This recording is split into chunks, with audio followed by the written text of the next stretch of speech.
오늘은 12지파 이야기 8번째 시간입니다. 갓 지파에 대해서 함께 살펴보도록 하겠습니다. 오늘 본문에서 갓을 향한 야곱의 예언은 짧은 한 구절 말씀입니다. 우리가 읽었던 49장, 창세기 49장 19절 말씀인데요. 갓은 군대의 추격을 받으나 도리어 그 뒤를 추격하리로다 라는 이 짧은 한 구절의 말씀입니다. 그런데 이 짧은 예언 속에 갓의 출생부터 갓의 인생사, 그리고 갓의 허리에서 난 그 후손들의 모든 역사가 고스란히 담겨져 있습니다. 오늘 이 짧은 한 구절의 말씀을 통해서 갓의 인생과 그 후손들의 갓 지파의 역사를 살펴보면서 오늘 우리에게 주는 메시지가 무엇인지 함께 살펴보기 원합니다. 갓은 야곱의 7번째 아들입니다. 레아의 여종인 실바의 첫 번째 아들입니다. 창세기 30장 11절 말씀을 보시면 레아가 갓을 낳은 후에, 실제로는 여종인 실바가 낳은 것이죠. 그런데 갓을 낳은 후에 이렇게 말합니다. 레아가 이르되 복되도다 하고 그의 이름을 갓이라 하였으며, 이 갓이란 이름의 뜻이 이 복되도다라는 말에 담겨 있습니다. 바로 이 갓의 이름의 뜻이 복, 그리고 복됨이라는 뜻입니다. 우리 한글 이름에도 복자가 들어가면 이름이 참 좋지 않습니까? 우리 교회 교적을 제가 검색해 보니 복이라는 그 글자가 들어간 분이 그렇게 많지는 않더라고요. 그런데 이 자리에 한 분이 계십니다. 박성복 목사님. 네. 2층에 지금 방송실에 계시는데요. 참 이름이 좋지 않습니까? 복. 그런데 갓의 출생 가운데 모든 일련의 과정을 보면 이 복의 의미를 담고 있는 이 이름이 그렇게 복스럽지만은 않음을 우리가 볼 수 있습니다. 왜냐하면 라헬과 레아의 아기 낳기 경쟁이 가장 치열했던 때에 태어난 아들이 바로 오늘 이 갓이기 때문입니다. 축구 경기로 치면 전반전 스코어가 4대2였습니다. 홈팀은 야곱의 사랑을 등에 업은 라헬이고 원정팀은 레아였습니다. 원정팀에서 먼저 4골을 넣었습니다. 4명의 아이를 낳죠. 누구입니까? 우리가 앞서 살펴보았던 루벤, 시므온, 레위, 유다. 그래서 스코어가 4대0이 되자 라헬의 마음이 얼마나 조급해졌겠습니까? 그래서 편법을 써서 쫓아옵니다. 여종 빌하를 통해서 누구를 낳게 됩니까? 단과 납달리를 낳게 됩니다. 그래서 스코어가 몇 대 몇이 되었습니까? 4대2가 되었죠. 많이 따라왔습니다. 그런데 남편 야곱의 편애와 홈 어드밴티지를 등에 업은 라헬이 겨우 2점 차, 겨우 2점밖에 못 냈을 뿐인데 아직 2점 차로 지고 있음에도 불구하고 마치 승리를 거머쥐기라도 한 듯 그 아들들의 이름을 어떻게 짓느냐. 창세기 30장 8절 말씀을 보시면 라헬이 이르되 내가 언니와 크게 경쟁하여 이겼다 하고 그의 이름을 납달리라 하였더라. 여기서 납달리, 히브리어로 나프툴림이라는 이 단어는 뜻이 경쟁하다, 격투하다, 격렬한 그런 전투를 해서 승리하다라는 의미를 가지고 있습니다. 4대0에서 4대2로 따라오자 누구의 마음이 급해졌을까요? 레아의 마음이 급해졌겠죠. 그래서 레아는 동생 라헬의 편법을 똑같이 답습합니다. 자신도 여종 실바를 데려다가 아들을 낳습니다. 둘을 낳죠. 첫 번째 아들이 오늘 살펴볼 갓이고, 두 번째 아들이 다음 주에 우리가 함께 살펴볼 아셀이라는 아들입니다. 갓이라는 이름의 뜻은 복됨이라는 뜻이었고, 이 아셀이라는 이름의 뜻은 기쁨이라는 뜻입니다. 레아의 입장에서는 복되기도 하고 얼마나 기뻤겠습니까? 스코어를 6대2로 벌린 것입니다. 다시 4점 차가 된 것이죠. 남편 야곱의 사랑을 받지 못했던 레아의 입장에서는 최소한 4점 차는 나야 안심이 되었던 모양입니다. 그런데 레아가 후에 이사갈과 스불론을 낳는 것을 보게 되죠. 그런데 그 아이들은 종에게서 낳는 것이 아니라 자신의 태에서 낳게 됩니다. 그러고 보니 이렇게까지 이 레아가 아들을 낳을 필요가 없었던 것입니다. 동생 라헬을 보면서 마음이 급해져서 자신도 여종을 데려다가 실바를 데려다가 아들을 낳은 것입니다. 그래서 복되다라는 이름의 그 갓, 기쁨이라는 이름의 아셀을 낳은 것은 그 이름의 좋은 뜻에 걸맞지 않게 레아의 아주 개인적인 욕심이 담겨 있는 이름이고, 그래서 태어난 아들들이 바로 갓과 아셀이라는 것입니다. 여러분, 갓은 출생부터 매우 치열한 인생의 시작을 했습니다. 갓의 이름의 뜻이 복됨이라고 했는데 별로 복되지 않았습니다. 갓의 이름이 또 다른 뜻이 있는데 바로 군대라는 뜻입니다. 의미심장하죠. 가장 치열했던 이 아기 낳기 경쟁의 때에 태어난 갓의 출생을 잘 보여주는 그 이름의 또 다른 뜻이 바로 군대라는 뜻입니다. 이러한 조상을 닮았는지 성경의 갓의 후손들, 갓 지파들의 그 기록들을 보면 수많은 전쟁들을 치르는 모습을 발견할 수 있습니다. 이것이 오늘 야곱의 축복과 예언, 이 짧은 한 구절 속에 담겨 있다라는 것입니다. 창세기 49장 19절 말씀 다시 한번 읽어보면, 갓은 군대의 추격을 받으나 도리어 그 뒤를 추격하리로다.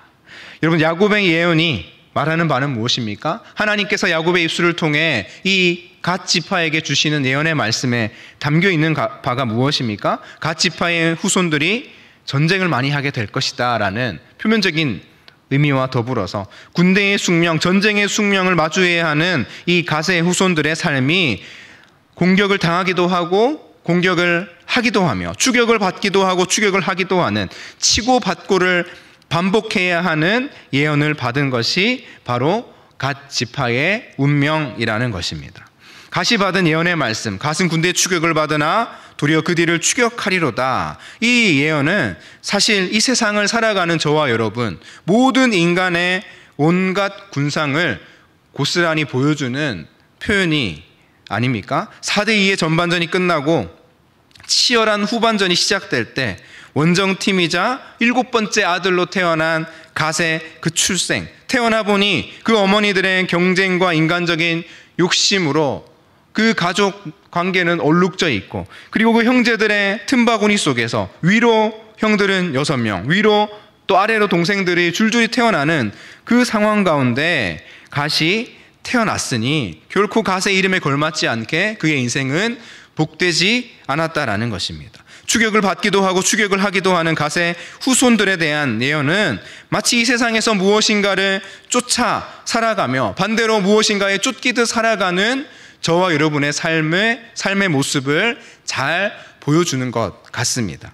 여러분, 우리의 삶이 어떻습니까? 우리의 삶이 전쟁터와 흡사하죠. 이 세상이 얼마나 치열한지 모릅니다. 그리고 지금도 점점 더 치열해지고 있는 것 같습니다. 총칼만 들지 않았을 뿐이지 총성 없는 전쟁이요 피 튀지 않는 결투의 연속이라는 것입니다. 부모 세대는 끊임없는 경쟁 구도와 사회와 현실 속에서 치열하게 오늘 하루를 살아가고 있습니다. 우리의 남편들 오늘도 직장에서 위아래로 좌우로 우겨쌈을 당한 채 직장생활하고 계십니다. 또 자녀 세대들은 어떻습니까? 학교에서 치열한 학업과 그 입시제도 속에서 단 하루도 숨 돌릴 틈 없는 시절을 지나고 있습니다. 학업을 마치고 사회로 나오는 청년들은 더 말할 필요도 없을 것입니다. 오늘 이 갓의 예언처럼 추격을 받기도 하고 추격을 하기도 해야 하는 그 인간관계와 부조리한 사회적 구조 속에서 공격받기도 하고 공격하기도 해야 하는, 공격하지 않으면 도태되고 만다는 그 사회의 논리에 따를 수밖에 없는 그러한 세상을 우리가 살아가고 있다는 것입니다. 우리의 삶, 우리의 신앙생활 가만히 한번 돌아보시기 바랍니다. 내 꿈과 미래를 쫓아서 정한 목표를 쫓아서 열심히는 살아가고 있는 것 같은데 대체 무엇을 위해 이렇게 내가 열심히 살아가고 있는 것인가? 분간할 수 없는, 내가 그것들을 쫓아가고 있는 것인지 아니면 내가 그것들에 의해 쫓김을 당하고 있는 것인지 적군과 아군을 분간할 수도 없는 마치 갓과 같은 인생, 그 전쟁 같은 인생을 우리도 살아가고 있다라는 것입니다. 주 안에 사는 성도 여러분, 쫓고 쫓기는 이 고달픈 세상, 갓의 예언과도 같은 이 세상, 전쟁 같은 세상 속에서 과연 우리는 어떻게 살아야 할까요? 오늘 두 가지로 그 살아갈 수 있는 삶의 비결을 함께 살펴보기 원합니다. 첫 번째로 먼저 우리는 이 쫓고 쫓기는 이 고달픈 세상에서 하나님의 일하심을 의지해야 합니다. 하나님의 일하심을 믿어야 합니다. 여러분, 하나님은 여전히 일하고 계시는 줄로 믿습니다. 인간 역사가 아무리 타락하고 아무리 바닥을 쳐도 하나님은 당신이 창조하신 이 온 우주를 여전히 통치하시고 다스리시며 완전한 방법으로 인도하고 계시는 줄로 믿습니다. 여러분, 야곱의 가정을 한번 보시기 바랍니다. 야곱의 가정은 매우 문제가 많았습니다. 어머니들의 그 등살과 치열하고 무모한 자녀 낳기 경쟁 가운데에 또 아버지 야곱은 아무 말도 하지 않습니다. 대책이 없습니다. 그래서 수많은 그 자녀들이 금쪽이들로 줄줄이 양산될 수밖에 없었던 매우 문제 많은 가정이 바로 야곱의 가정이었습니다. 그런데 우리가 12지파를 차례차례 살펴보고 있는데 이 12지파를 살펴보는 이유가 무엇입니까? 바로 이 12지파가 이스라엘의 역사의 근간을 이루는 조상의 그 지파이기 때문에 하나님은 이런 문제 많은 야곱 가정을 당신의 백성 이스라엘의 근간으로 삼으시고 그들로 통하여 구원의 역사를 이루어가고 계신다라는 것입니다. 멀쩡하고 번듯한 가정을 사용하실 만도 한데 하나님은 야곱 가정을 선택하셨습니다. 하나님이 왜 야곱의 가정과 그 12아들을 선택하시고 그들을 통해 이스라엘의 역사의 근간을 이루어 가십니까? 주는 메시지가 무엇일까요? 인간이라는 존재가 다 거기기 때문입니다. 아무리 문제 많은 야곱의 가정이라 할지라도 하나님이 계획하시고 마음 먹으시면 위대한 이스라엘을 대표하는 하나님의 가문으로 삼으실 수 있기 때문입니다. 그렇기 때문에 우리는 무엇을 믿고 살아야 합니까? 우리는 누구를 믿고 살아야 합니까? 나 자신은 믿을 만한 존재가 못 됩니다. 우리는 이 세상을 살면서 내 힘과 내 능력과 내 계획을 믿으며 살아가지만 그건 결코 믿을 만한 것이 못 된다는 것입니다. 우리는 하나님을 믿고 의지해야 합니다. 하나님이 마음 먹으시면 아무리 연약한 자라도 위대하게 사용하시고 이루어 가시기 때문입니다. 그래서 하나님은 갓과 그의 후손들, 갓 지파를 그 이름처럼 복되게 하십니다. 창세기 49장의 야곱의 예언 가운데에는 우리가 쭉 살펴보았지만 축복인 경우도 있고 그렇지 않은 경우도 있었습니다. 축복이 아니라 거의 저주에 가까웠던 경우가 장자 루벤이었죠. 물의 끓음 같았즉 너는 탁월하지 못하리니. 그 이어지는 형들인 시므온과 레위도 그랬습니다. 그런데 여러분, 갓의 예언을 한번 보시기 바랍니다. 다시 한번 갓의 예언을 보시면 갓은 군대의 추격을 받으나 도리어 그 뒤를 추격하리로다. 여러분, 이 갓이 받은 예언은 축복입니까? 저주입니까? 축복에 가깝습니까? 저주에 가깝습니까? 분명하게도 갓이 받은 이 예언은 축복의 예언입니다. 하나님께서 이 야곱을 통해 갓의 후손들을 축복하시고자 도리어 그 뒤를 추격하는 인생을 살게 될 것이다 라고 예언하신 것입니다. 실제로 성경 곳곳에 갓의 후손들의 흔적을 우리가 살펴볼 수 있습니다. 특별히 전쟁 가운데 용맹스럽게 승리하는 모습을 우리가 볼 수 있는데요, 야곱의 예언 그대로 때로는 추격을 받기도 하지만 도리어 그 뒤를 추격하고 결국 승리하는 면모를 보여줍니다. 역대상 12장 8절 말씀 우리 함께 읽어보겠습니다. 시작.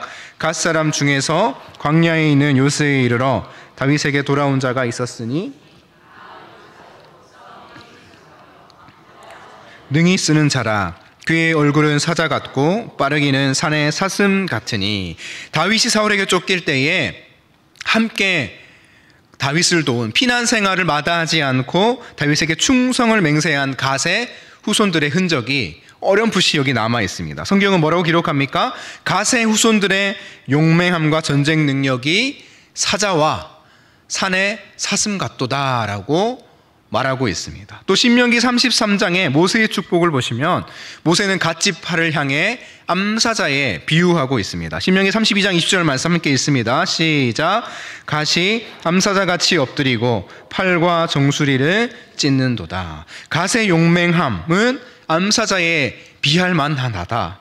실제로 숫사자들은 특별한 경우가 아니면 사냥에 나서지 않는다고 합니다. 물론 숫사자가 암사자보다 힘이 더 강하죠. 그런데 숫사자들의 생의 목적은 종족 번식이기 때문에 웬만한 사냥은 암사자들에게 맡긴다고 합니다. 그래서 실전 사냥에 강한 것은 암사자였고, 그래서 이 모세는 이 갓지파를 향해 갓지파는 마치 강력한 암사자와 같다라고 찬송하고 비유하고 있는 것입니다. 특히 요단 동편을 선택한 갓 지파는 요단 동편의 치열한 전쟁에서 사령관 역할을 감당했습니다. 이어지는 신명기 33장 21절 말씀을 보시면 그가 자기를 위하여 먼저 기업을 택하였으니 곧 입법자의 분깃으로 준비된 것이로다. 그가 백성의 수령들과 함께 와서 여호와의 공의와 이스라엘과 세우신 법도를 행하도다.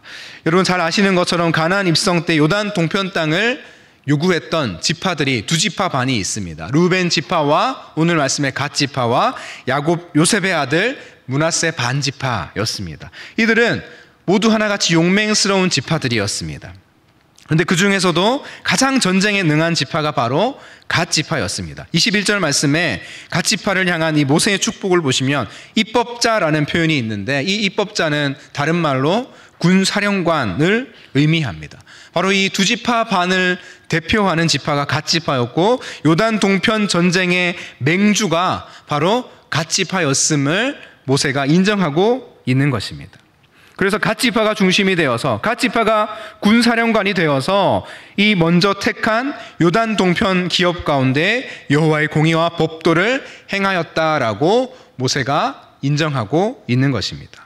물론 갓 지파를 포함해서 이들 두 지파 반이 요단 동편 땅을 먼저 달라는 무리한 요구를 한 것도 부인할 수 없는 사실입니다. 하지만 이들이 요단 동편 땅에서 잘 버텨주었기 때문에 이후에 차지한 요단 서편의 가나안 그 본 땅을 이스라엘 지파들이 안전하게 전쟁을 치르고 또 안정적으로 차지할 수 있었던 것도 사실입니다. 그런데 이 요단 동편 전쟁에서 가장 큰 역할을 한 것이 바로 이 갓 지파라는 것입니다. 하나님의 그 야곱에게 주신 예언 그대로 이루어진 것입니다. 그래서 민수기 32장 말씀을 보시면 장남 루벤이 아니라 7번째 아들인 갓의 이름이 루벤 앞에 등장하는 것을 우리가 발견할 수 있습니다. 민수기 32장 1절 2절 말씀을 보시면 1절 말씀에서만 루벤 자손이 갓 자손 앞에 장남이기 때문에 먼저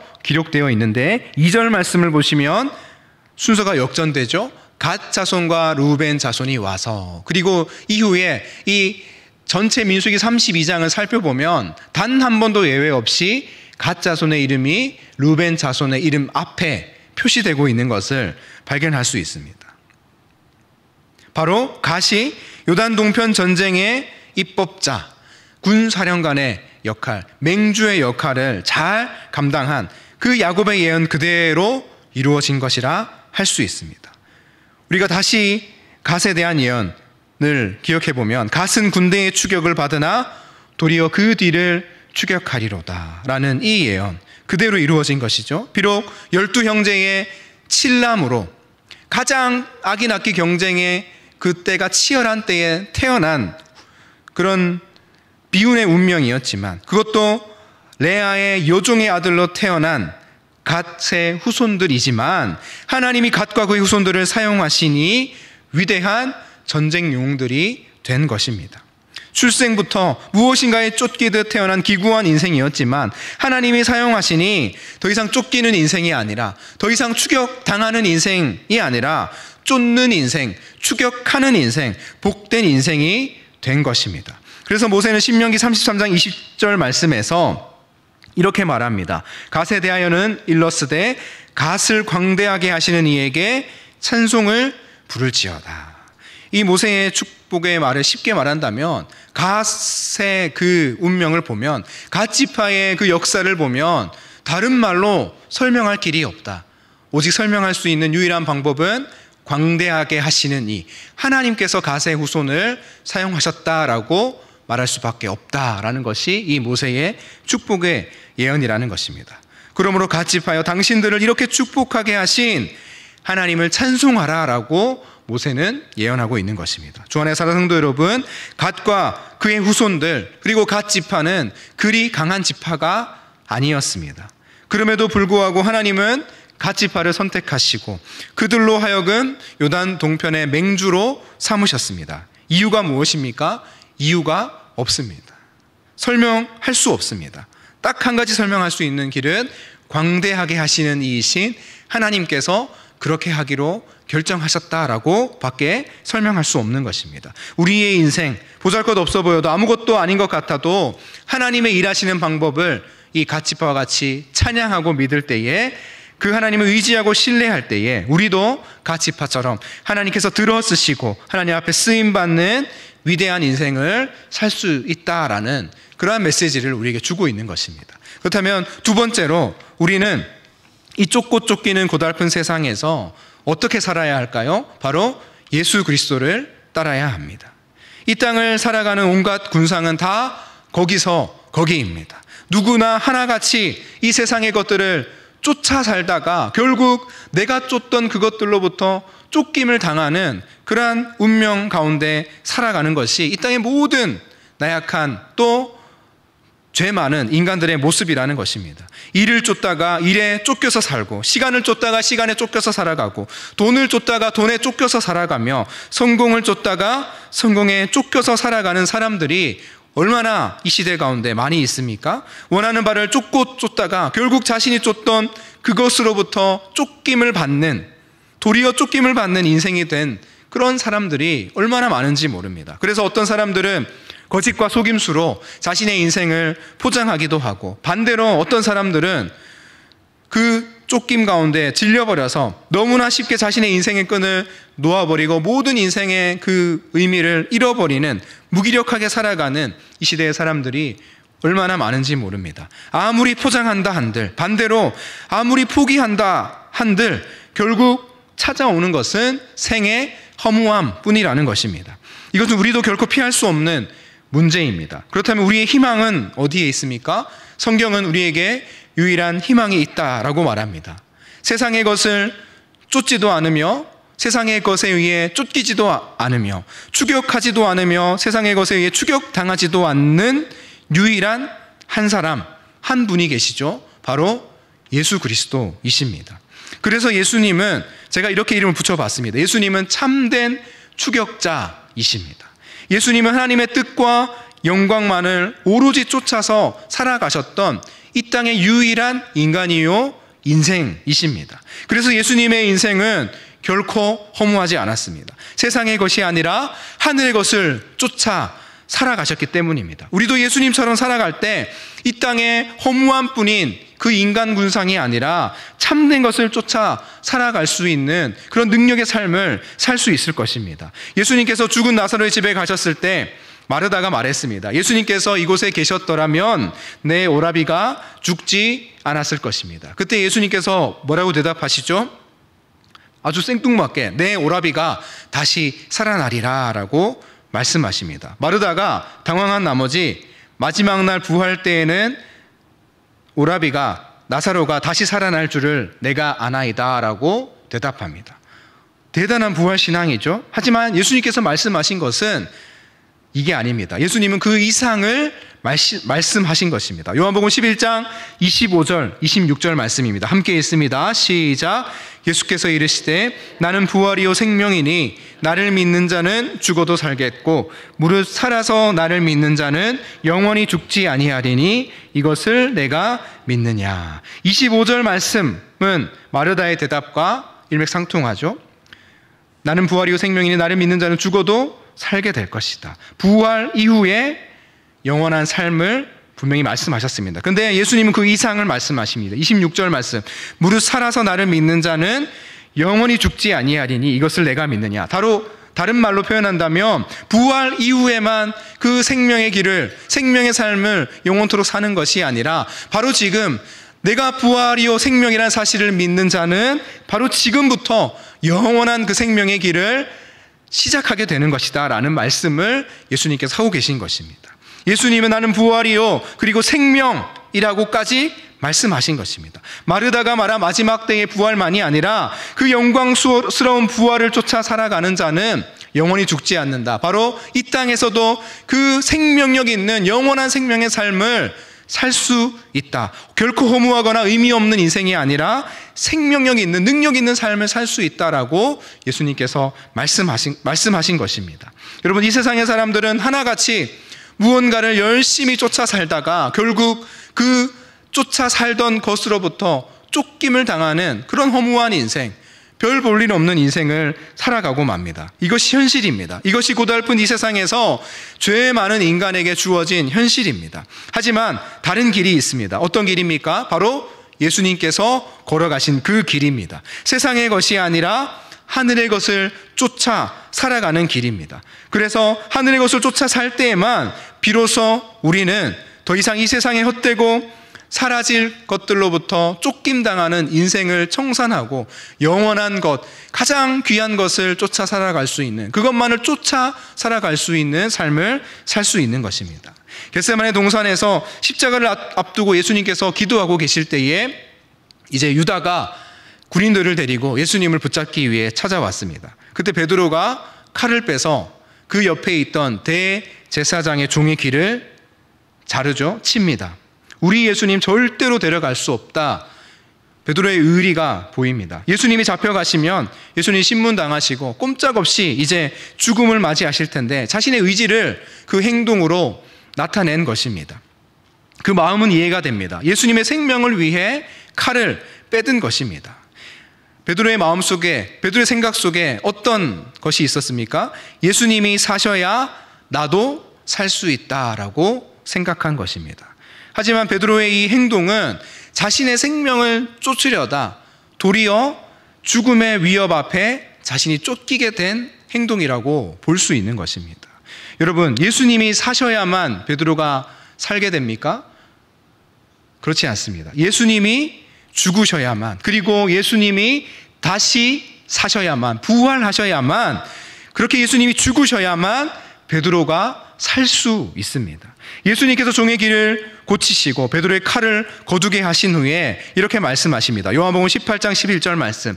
아버지께서 주신 잔을 내가 마시지 아니하겠느냐? 난 아버지께서 주신 잔을 당연히 마시겠다. 예수님은 순순히 그 십자가의 길을 쫓아 나아가시며 하나님의 뜻과 잔을 쫓기로 결심하십니다.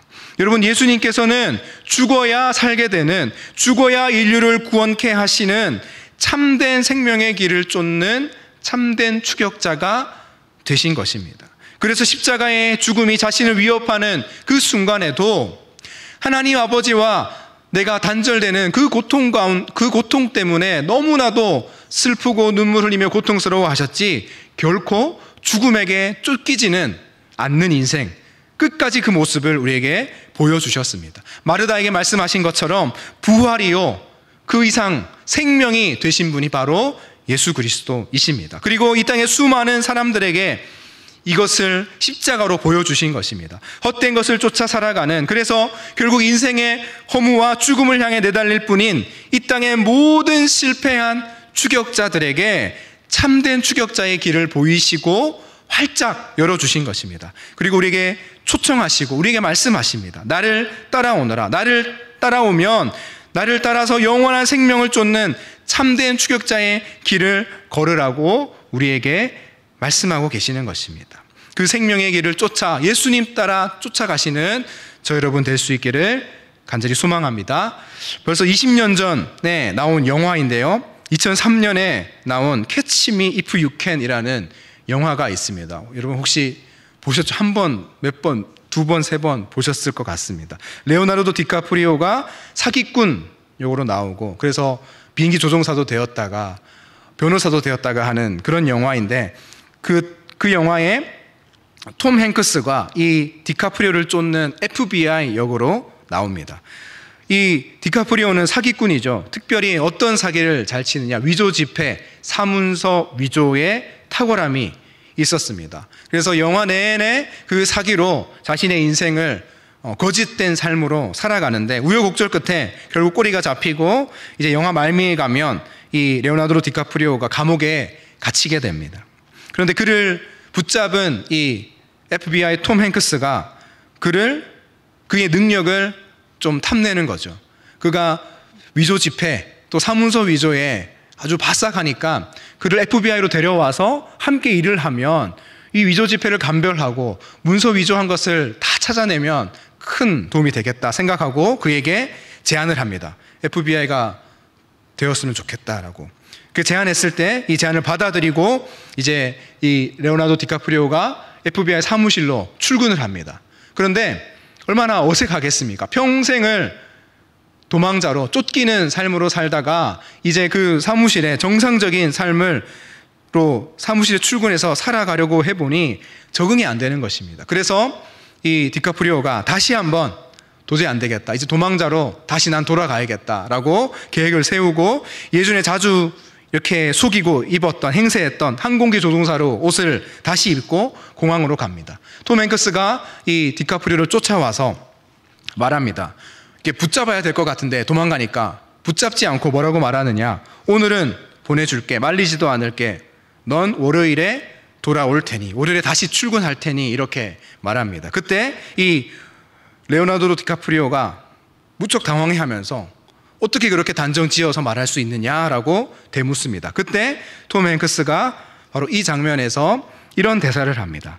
뒤를 보게, 이제 자네를 쫓는 사람은 없어 라고 말합니다. 아무도 쫓지 않으니 더 이상 도망갈 필요가 없지 않느냐, 쫓기는 인생 더 이상 살 필요가 없다라고 그에게 말하는 것입니다. 주 안의 사랑 성도 여러분, 세상의 것을 쫓아 살면 결국 그것들로부터 쫓기는 불행한 인생이 될 수밖에 없습니다. 매일매일 도망다니며 매일같이 쫓김을 당할 수밖에 없는 것이 우리 인생의 현실입니다. 그런데 아무도 쫓아오지 않으며 더 이상 도망갈 필요도 없는 인생의 길이 어디에 있습니까? 바로 우리 앞서 참된 추격자의 삶을 사셨던 예수 그리스도의 생명의 길에 있다라는 것입니다.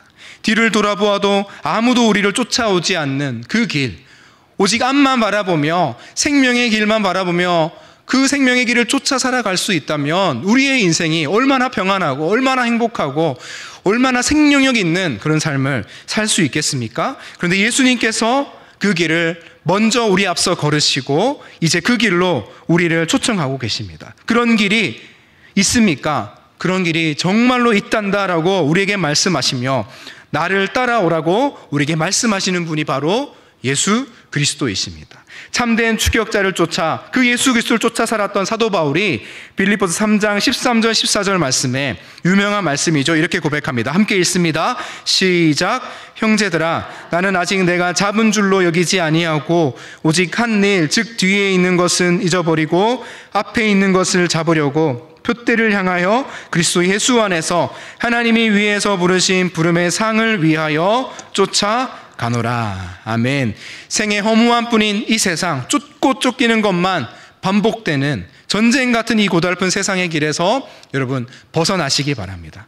그래서 오직 참된 추격자 되시며 우리 앞서 그 길을 걸어가신 우리의 유일한 표대 되시는 예수 그리스도만 쫓아 살아가실 수 있는 저 여러분의 복된 인생 될 수 있기를 예수 그리스도의 이름으로 축원합니다.